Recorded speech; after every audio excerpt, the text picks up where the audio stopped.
چرچیل وایي بریالیتوب پای نه دی او ماته خوړل د ژوند پای نه دی.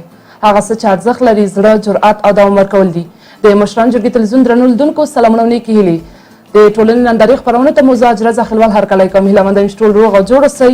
په دې هیله یم چې د دې خپرونې تر پای شېبو پورې سره ملتیا وکړئ. نننۍ خپرونه مو هم یو جالبه موضوع ته ځانګړې کړې ده چې زموږ د خپرونې موضوع ده بریالیتوب، او چې په خپرونه کې را سره فعال ځوان لیکوال او استاد قدرت الله هاشمي په خپرونه کې دی. هاشمي صاحب په خیر راغلی، خپرونې ته ستړي مه شئ.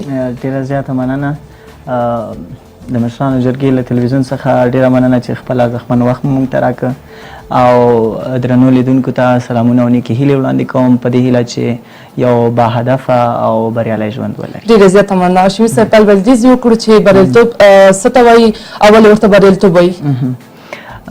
بریا ممکن ډیرو خلکو ته ډیرې مختلفې معنا ولري، یعنی مختلفو خلکو ته مختلفې معنا لرلی شي. ممکن ځینو خلکو ته بریا د مالی لاسته راوړنې وي، ممکن ځینو خلکو ته بریا د خوشحاله ژوند وي، ممکن ورزشکارانو ته بریا د میډال او د چمپینشپ ګټل وي.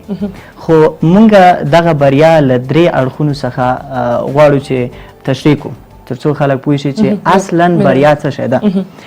یو تعریف د خلکو له نظره، دوم تعریف زموږ له نظره، او دریم چې دی د رب ذوالجلال له نظره. نو د خلکو له نظره بریا دا ده کله چې یو انسان ښه کور ولري، ډېرې پیسې ولري، لوړ مقام ولري، یا مثلا یو ښه ککرۍ ولري، ښه دماغ ولري، نو خلک دته وایي چې دا یو بریالی انسان دی. او زمونږ له نظره بیا څه شی دي؟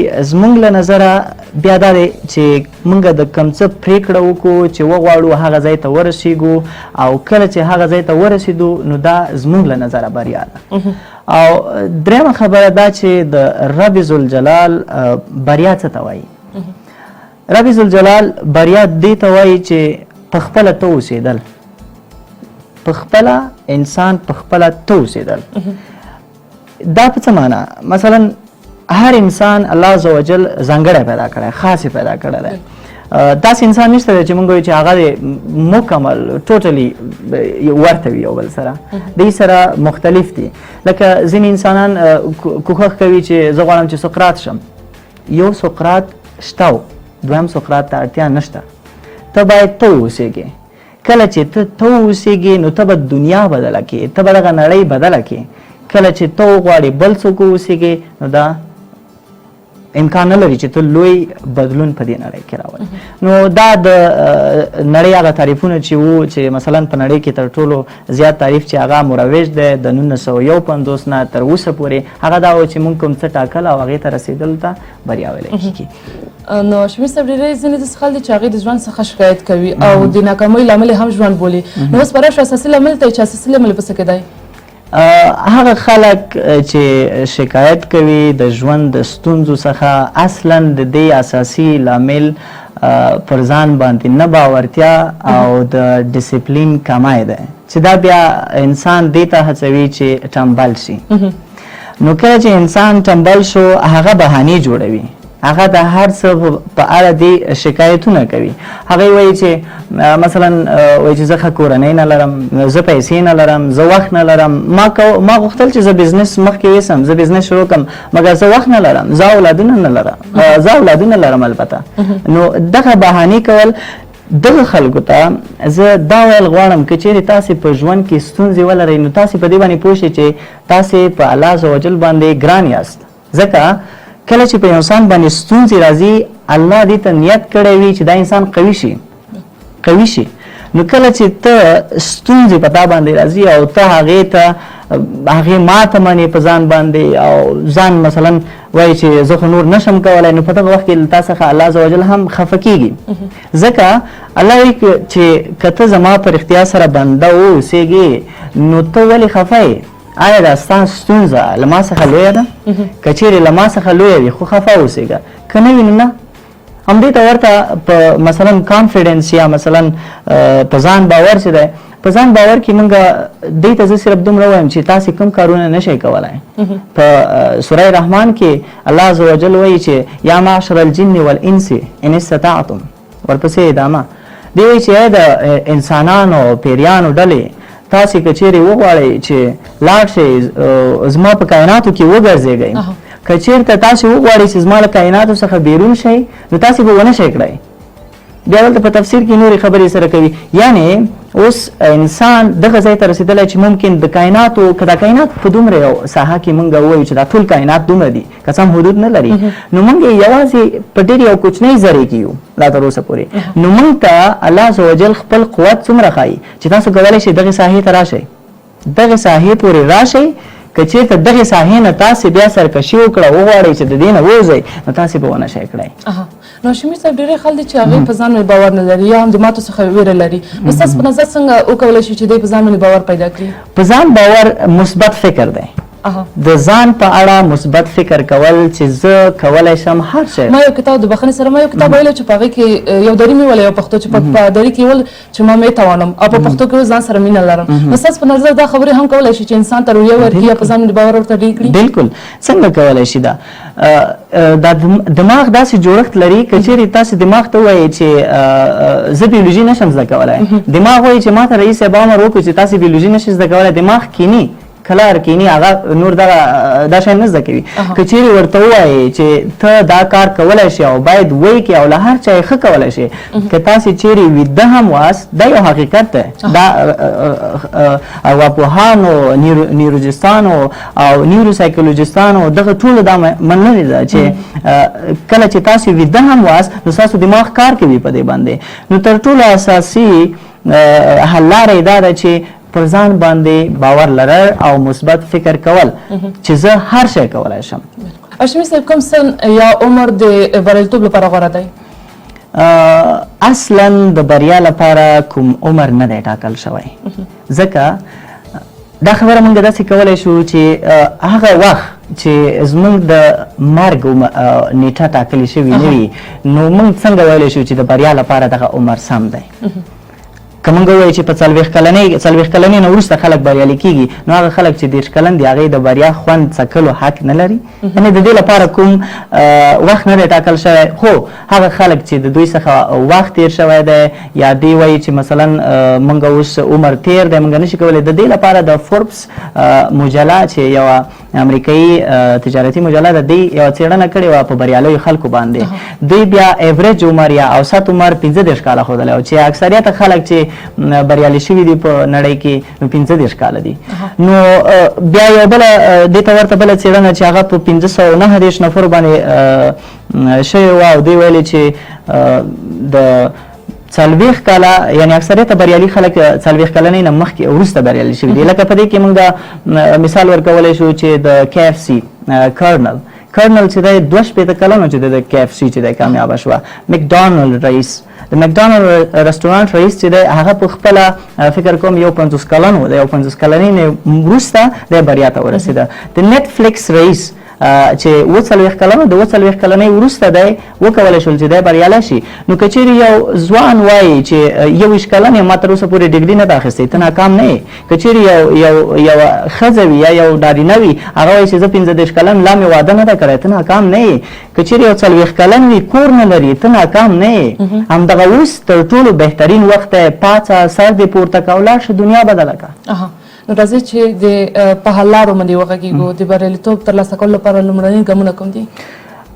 د بریالیتوب ترلاسه کولو لپاره ډېرې حل لارې شته دی، د هر چا له نظره بېله بېلې حل لارې دي. زه به هغه حل لارې درته ووایم چې له سقراط شروع له سقراط خو دغه خیر که څه هم 2000 یا 2400 کاله کېږي یا څه د پاسه، نو د دې نه مخکې یعنې په دنیا کې چې څومره کامیاب خلک تېر شوي ده هغوی رازونه به زه درته وایم چې هغوی څه کوي. لومړی دا چې باید روښانه موخه وټاکو، روښانه موخه چې زه څه کول غواړم. زه غواړم یو کور ترلاسه کړم، دا روښانه موخه نه ده.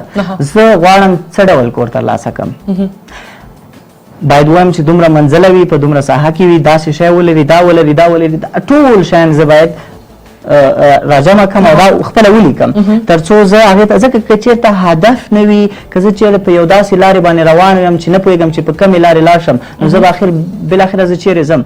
دویمه خبره دا ده چې د مازدیګر په وخت کې او د شپې په وخت کې آرام کېناستل دي، سکون دی، چې دا مثلا که موږ وایو د هر دین وګړي کوي، هر دین نه خو په دنیا کې چې دا کم د عقیدې والا خلک دي دا ټولې کوي، چې مثلا بودایانې کوي، مسلمانانې کوي او هندوانې کوي، عیسویانې کوي، دا ټول کوي دغه کار. هغه آرام کېناستل دی، سیده آرام کېناستل او سترګې پټول او دلته توجه مکمل په خپل توجه کې ځان ورکول چې دا موږ د کائناتو سره وصلوي.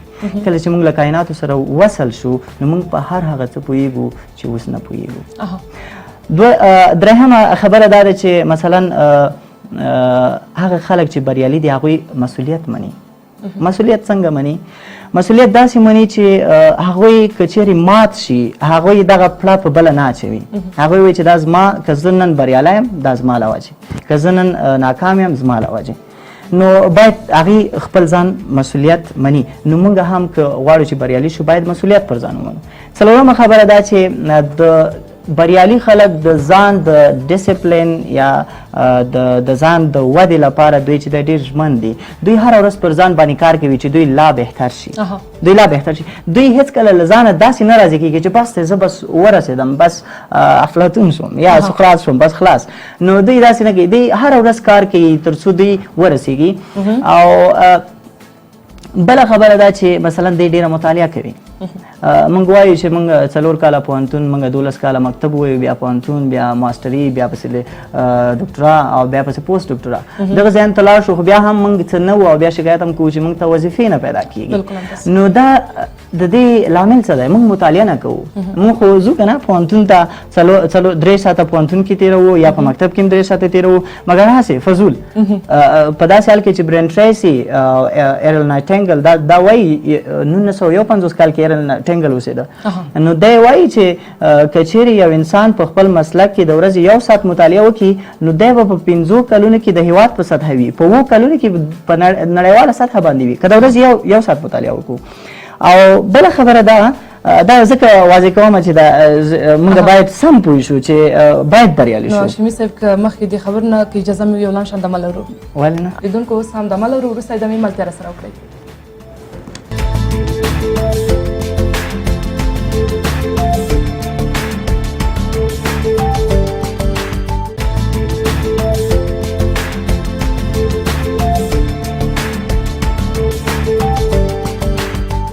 بیا په خیر لیدونکو هاشمي صاحب بیرته راګرځو ستاسو خبر ته. مهرباني دمه ورکړئ خپل خبر ته مو.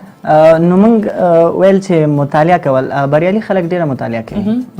لکه مثلا موږ دا ویلې چې بریالي خلک ډېره مطالعه کوي. موږ ښوونځي ته ځو، بیا مثلا موږ لیسانس اخلو، بیا ماسټري اخلو، همدې ته ورته بیا ډاکټرا یا پوسټ ډاکټرا بیا اخلو. مګر بیا هم موږ شکایت کوو چې یاره ما ته وظیفه نه پیدا کېږي، ما ته دنده نه پیدا کېږي. دا د دندې مشکل نه دی، دا په تا کې شته مشکل دی. ځکه چې ته اصلا ډاکټر نه یې، ته اصلا ماسټر نه یې، ته اصلا لیسانس نه یې. ځکه موږ 3 ساعته په پوهنتون کې تېروو، 3 ساعته مثلا په ښوونځي کې تېروو، خو هسې موږ مطالعه نه کوو. ځکه برین ټریسي او ایرل نایټنګل دواړه یو رقم خبره کوي. ایرل نایټنګل تقریبا په 1951 کلو کې اوسېده. ایرل نایټنګل وایي که چیرې یو انسان په خپل مسلک کې د ورځې 1 ساعت مطالعه وکړي نو که چیرې دی په خپل مسلک کې د ورځې 1 ساعت مطالعه وکړي نو دا په 5 کلونو کې د خپل هیواد په سطحه یو پوه انسان وي. او که چیرې 7 کلونو ته دا ورسېږي نو دا په نړیواله سطحه یو پوه انسان وي. مګر موږ ته وګوره هیڅ مطالعه نه کوو، بیا شکایت هم له موږ څخه راځي. بله خبره د بریالیتوب لپاره د وخت مدیریت دی چې کم کار په کوم وخت کې وکم. او بریالي خلکو غټ راز دا دی چې هغوی پر ځان خطر مني په کوم ځای کې چې باید خطر راشي. ځکه که چېرته موږ پر ځان باندې په ځینو ځایونو کې خطر ونه منو نو موږ به ټول ژوند له خطرونو نه ډک واوسېږي. دوی چې کله ماتې خوري نو هغه ماتې ته وایي چې زه که چیرې دغه ناکام یا دغه کم انسان چې ناکام شو دا یې که چیرې 7 وارې غورځي په 8م وار بیا راپاڅېږي او وایي چې ترلاسه کړی مې نه وي دومره دې نه پرېږدم. یعنې دا هر څه په یوې لیونۍ مینې سره تړي. زما په نظر خپله دا ماته انسان ته ډېره ښه تجربه ورکوي په ژوند کې. ما ته زده کړه ده. یعنی که زه درته ووایم چې کامیابي به دومره مهمه نه وي لکه څومره چې ما ته مهمه ده. ځکه کامیابي په خپله یوه نظریه ده، په خپله یوه نظریه ده، مګر ما ته هغه څه دي چې تا ته زده کړه ده. کامیابي خو ارامتیا ده. هغه سړی چې سخته ونه ویني د ارامتیا په خوند نه پوهېږي. همدغه ماتې دي چې موږ دې ځای ته را رسېدلي یو. موږ باید چې ماتې ومنو، موږ دا ونه وایو چې یاره بس خلاص شوه، هر څه دنیا ختمه شوه. نه، دنیا نه ده ختمه، دنیا به له دې وروسته شروع کېږي. ته پاڅېږه، حرکت وکړه. بالکل ما ته د بریالیتوب یوه وسیله. بالکل. نو هاشمي صاحب، تاسو د هدف څخه یادونه وکړه. ډېری خلک په دې فکر مند دي چې کله غواړي چې ژوند کې مخکې لاړ شي باید هدف ځان ته وټاکي. نو ډېری خلک بیا وایي چې باید هدف ډېر لوی اوسي او ډېری باید وایي چې د کوچنیو نه شروع کړو. ستاسو په نظر هدف باید څنګه اوسي د انسان لپاره؟ هدف ټاکل څنګه دي؟ دا چې مثلا تاسې یو هدف ټاکئ، د هدف کوچنی او لوی نه د دې خلکو مطلب څنګه دی؟ مثلا یو سړی وایي کوچنی هدف خو به دا نه وي چې زه غواړم چې یوازې استاد شم، او یا لوی هدف خو به دا نه وي چې زه غواړم چې مثلا یو لوی ساینسپوه شم یا رئیس جمهور شم یا ساینسپوه شم، که نه؟ نه، یعنی دغه ځای کې د هغې مطلب نه دی. د هغې مطلب چېرته دی چې مثلا کله چې تاسې یو هدف وټاکئ چې زه غواړم رئیس جمهور شم، نو تاسې مستقیما نه شئ کولی چې رئیس جمهور شئ. تاسې دا خپل هدف کوچنی کوي، اوبجیکټیوز چې په انګلیسي کې ورته وایي، دا کوچنی کوي، ویشئ په اوبجیکټیوز باندې، سټپ بای سټپ. صحیح ده؟ قدم پر قدم هغه ځای ته تلل دغه کوچني هدفونه دي چې دا ورځني هدفونه، میاشتني هدفونه، کلني هدفونه، بالاخره خپل ځای ته رسېدلي هدف. نو هغه کوچني او لوی موخه په دا ډول باندې ده. هاشمي صاحب، غوره انسانان د یو بل تر څنګ څومره د بریالیتوب لوی راز کېدلی شي؟ زه به وایم چې هغه خلک بختور دي چې له غوره انسانانو سره څنګ په څنګ دي. هغه خلک بختور دي چې د بریالیو انسانانو د ژوند په اړه معلومات اخلي. ولې؟ ځکه چې موږ دومره عمر نه لرو چې هر څه په خپله تجربه کړو. موږ دومره عمر نه لرو چې هر څه په خپله تجربه کړو. مثلا جاک ما دی، مثلا سټیو جابز دی، بیل ګیټس دی، دوی په خپل ژوند کې مات شوي خلک دي. مات شوي وو، بیا دوی واپس څنګه وکولی شول چې بریا ته ورسیږي. نو د بریالیو خلکو ژوند مطالعه کول دا موږ ته یو نوي څه راښایي چې مثلا څنګه کولی شو بریا ته ورسیږو. موږ سره مرسته کوي بریا ته په رسېدو باندې، ځکه په دوی باندې یو وار ستونزې تېرې شوي دي، دوی یو وارې غورځېدلي دي. کله چې دوی غورځېدلي دي باید دوی څنګه پاڅېدلي دي، په دغه موږ ته مرسته موږ سره کولی شي چې په دغه شیانو باندې موږ پوه شو.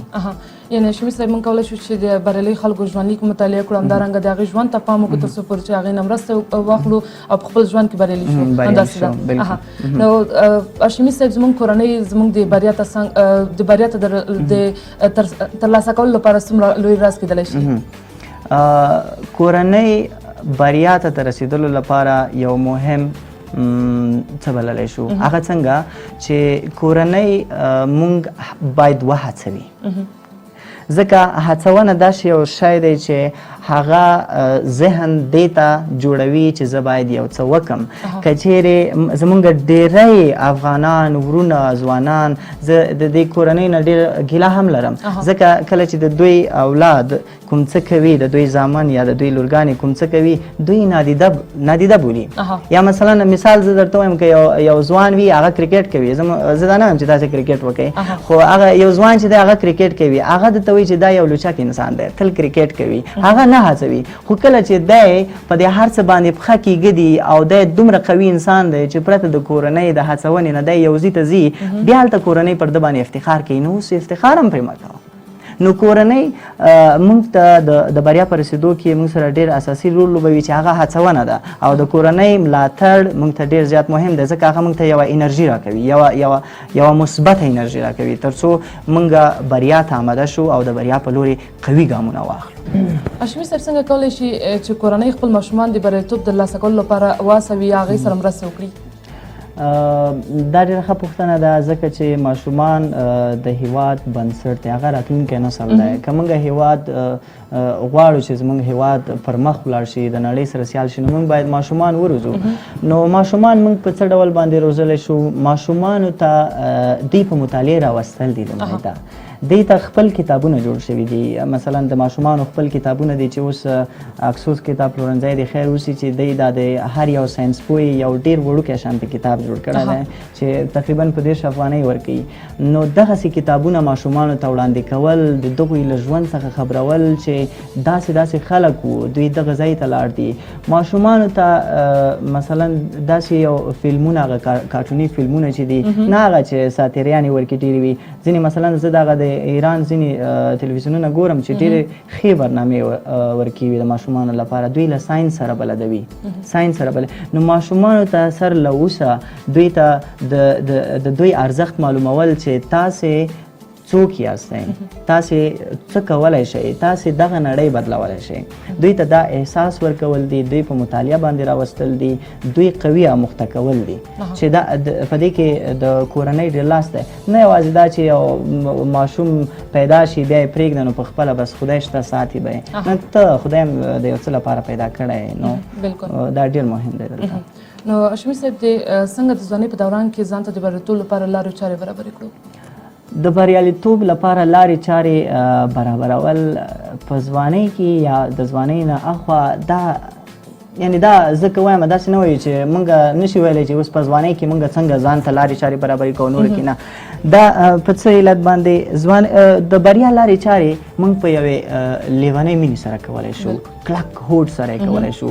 که موږ چیرې ووایو چې یاره زه غریب یم ما ته سهولت نشته، وخت سم نه دی راغلی که نه، اوس وخت صحیح نه دی، وخت به هیڅکله هم سم نشي. له دې خو ته بېغمه اوسه چې وخت نه صحیحږي او نه به تا ته سهولت برابر شي. ځکه ته لاړ شه د توماس اډیسن ژوند وګوره. توماس اډیسن هغه یو ډېر غریب انسان و، هغه هیڅ ډول سهولت نه درلوده، حتی له مکتبه یې وشړه، هغه ته خلکو لیونی ویلی.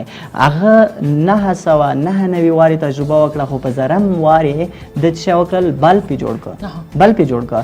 نو د بریا لپاره لاره جوړول دا په کلک هوډ سره کیږي چې ته ځان ته کلک هوډ ولرې. دا فرق نه کوي چې ته په افغانستان کې ته په لندن کې ته د افغانستان ځان ته لندن جوړوي. لندن او افغانستان ګوره که د فلسفې له نظره ورته وګورو نو د لندن په نسبت افغانستان د بریا لپاره یو ډېر مهم ځای دی. هغه خلک چې غواړي ډېر لوی کارونه، یو لوی کارونه وي یو ډېر لوی ایکسترا لارج کارونه که نه، نو هغه ډېر لوی کارونه چې وکړي هغې غواړي چې داسې ځای ته لاړ شي چې هلته غرونه واوسېږي. نو افغانستان تر ټولو یو ښه ساحه ده چې موږ دلته بریالي شو. نو موږ کلک هوډ پکار دی چې موږ بریا ته ورسېږو، په ځوانۍ کې وي په بل هر وخت کې. نو شمیر صاحب په پای کې پیغام ځوانانو ته څه دی؟ د افغانستان بااستعداده ځوانان، زه دا نه وایم چې د افغانستان ځوانان استعداد نه لري. زه پر دې باندې ډېر عقیده یم او نړۍ پر دې باندې ډېر عقیده ده چې افغانستان ځوانان ډېر زیات استعداد لري. زه دوی ته وایم چې تاسې په خپل ځان کې فکر وکئ، خپل ځان وپېژنئ چې تاسې څوک یاستئ. تاسې هغه څوک یاستئ چې ستاسې په څېر بل څوک په دې نړۍ کې نشته، نه و او نه به راشي. که ژوند غورځولی وي، که ژوند 7 وارې غورځولی وي، په 8م وار بیا راپاڅېږه او خپل هدف ته ورسېږه او په کلک هوډ سره هېڅکله مه تسلیمېږه. کله چې ته تسلیم نه شوې نو ته به نړۍ بدله کړې. شمیر صاحب ستاسو نه هم ډېره زیاته مننه چې زموږ بلنه مو منله، زموږ خپرونې ته راغلی. هیله کوم ډېر خوشحاله شوم. مننه. لیدونکو ستاسو نه هم مننه چې تر دې دمه زموږ سره وئ او زموږ خپرونه مو لیدله. اوس هم همکارانو معلوماتي پکیج چمتو کړی دی، تاسو هم لاړ شئ پکیج وګورئ او زه هم درنه اجازه غواړم. تر بیا پورې چې ستاسو درن چوپړ ته حاضرېږم تاسو بلې بخښونکي خدای سپارم. ښه او بریالي اوسئ.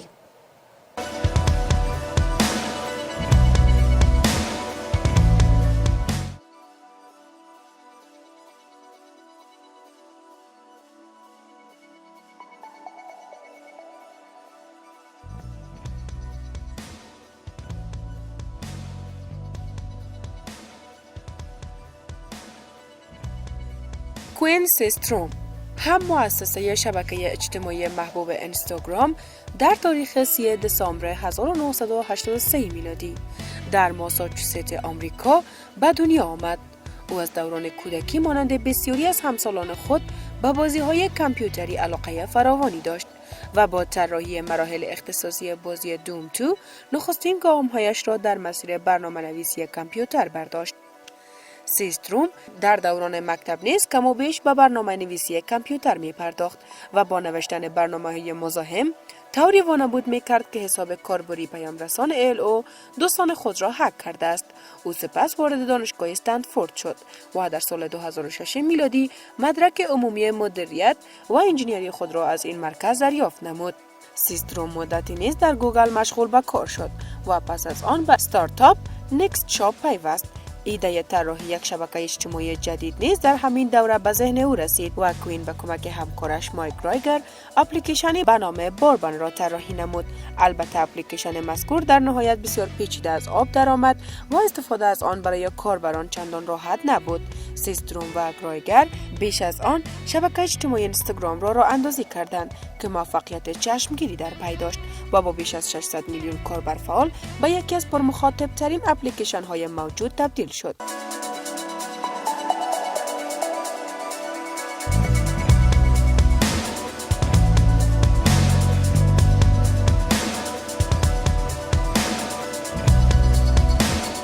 کوین یورک سیستروم در روز 3 دسامبر سال 1983 میلادی در شهر هولستون ایالات ماساچوست آمریکا به دنیا آمد. مادر او دیان پلیس مدیر بازاریابی شرکت زیپ کار بود و پدرش داگلاس سیستروم پست معاونیت ارشد منابع انسانی کمپانی تچ اکس را در اختیار داشت. سیستروم در مکتب شهر کانکورد ماساچوست درس خواند و در این مدت به واسطه بازی‌های کامپیوتری به مبحث برنامه‌نویسی علاقه‌مند گردید و سپس به دانشگاه استنفورد رفت و دوره کارشناسی خود را در رشته علوم مدیریت و مهندسی به پایان رساند. کوین سیستروم در این مدت توانست استعدادهای خود را نشان دهد و به یکی از دانشجویان برتر دانشگاه تبدیل شود. هم مؤسس اینستاگرام در دوره دانشجویی موفق شد و به عنوان یکی از 12 دانشجوی برگزیده استنفورد وارد دوره مایلفایت شود و تحت آموزش‌های ویژه‌ای در زمینه کارآفرینی فناوری‌های سطح بالا قرار گیرد. عضویت در دوره مذکور فرصت‌های مختلفی را برای پیشرفت کوین سیستروم